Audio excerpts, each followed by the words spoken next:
Have you ever achieved everything you worked for, only to find your heart still restless and your mind still burdened? Or have you clung tightly to something or someone, believing it gave you security, yet found yourself more afraid, more anxious, more bound than before?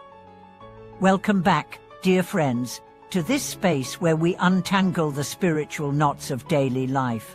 Today's video is about one of the most counterintuitive yet transformative truths in human experience. Only by truly letting go can we find real freedom. This truth is echoed across centuries, across cultures, and across spiritual traditions, but perhaps nowhere more precisely and compassionately than in the teachings of the Buddha. To let go is not to give up. To let go is not to lose. To let go is to return to the essence. It is not the action of a weak person, it is the path of the brave. Consider the story of an elderly woman who had lived a very simple life in the United States. She was a mother, a homemaker, someone the world might overlook. But every day, as she cooked meals, folded clothes, or sat alone, she would recite the Buddha's name. For her, chanting was not a ritual. It was breath. It was her companion. It was her connection to the realm beyond impermanence. One day, she knew her time had come. Without fear, without drama, she calmly informed her children, prepared her affairs, even sewed mourning clothes for her family. And then she passed seated in meditation, silent and serene. Her departure was not an ending, but a revelation. It was a testament that true freedom is not achieved in palaces or at the peak of power. It is found in a heart that is let go. Letting go is not always dramatic. Sometimes it's found in the decision not to argue back, in the choice to forgive someone who never apologized, in the willingness to smile at life even when it didn't go your way.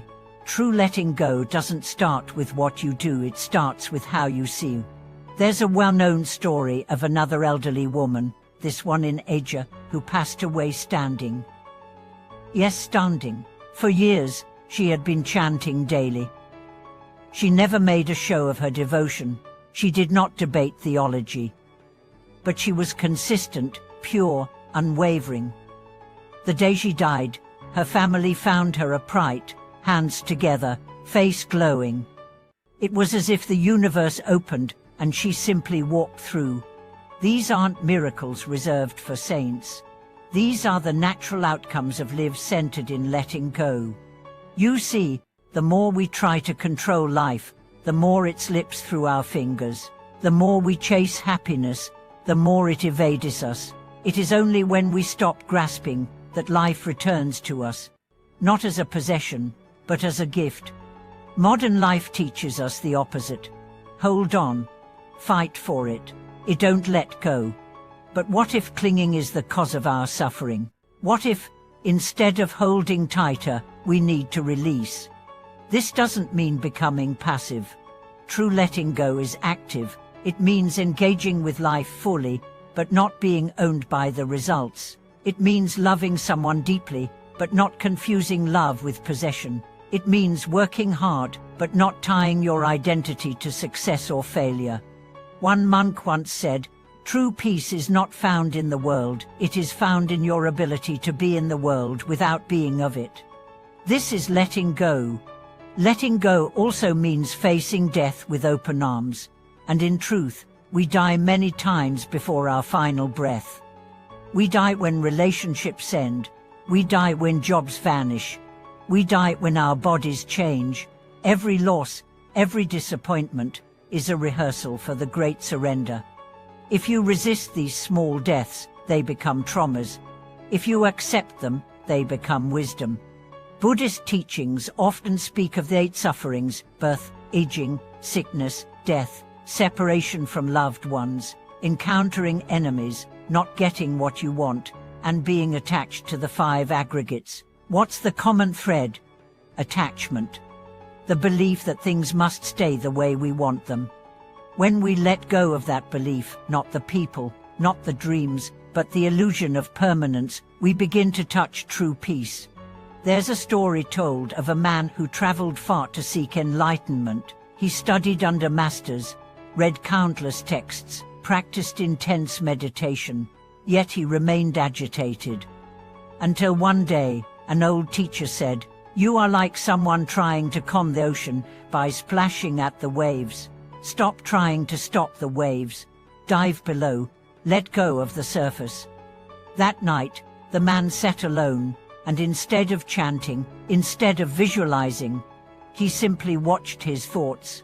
He let each one pass like clouds. He did not grasp, he did not push. For the first time, he felt stillness. That was his first taste of real letting go. Letting go doesn't make you empty. It makes you spacious, like a cup that must be empty to be filled. Like a sky that holds clouds without becoming them. Like a mirror that reflects without holding on. In relationships, letting go allows love to breathe. It allows you to see the other person clearly, not as a projection of your needs or fears, but as they are. In Kriya, letting go allows creativity to flow. It allows you to act with passion, but not be broken by setbacks. In spiritual practice, letting go opens the door to real realization. It removes the layers of striving, pride, and performance. And how do you let go? Not by force, not by pushing things away, but by seeing through them. You begin to see that the praise you chase is as fleeting as the criticism you fear, that the money you accumulate cannot buy you peace, that the body you worship will age no matter what, that nothing external can give you what already exists within.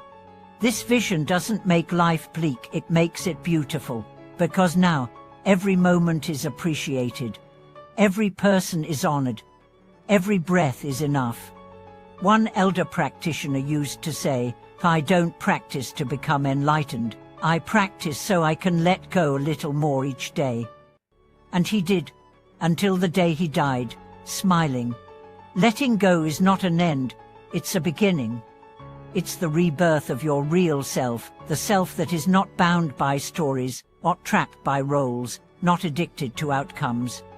When you let go, you're not giving up your life, you're finally receiving it, and you begin to live from a place of stillness, grace, and courage. Not because everything is perfect, but because you no longer demand it to be. Thank you for watching this video. If the stories and reflections here resonated with you, I invite you to share your own journey. What have you held on to? What have you bravely released? Let us know in the comments. And if you find these teachings helpful, please like, subscribe, and support this channel so we can continue to share the wisdom of letting go with others.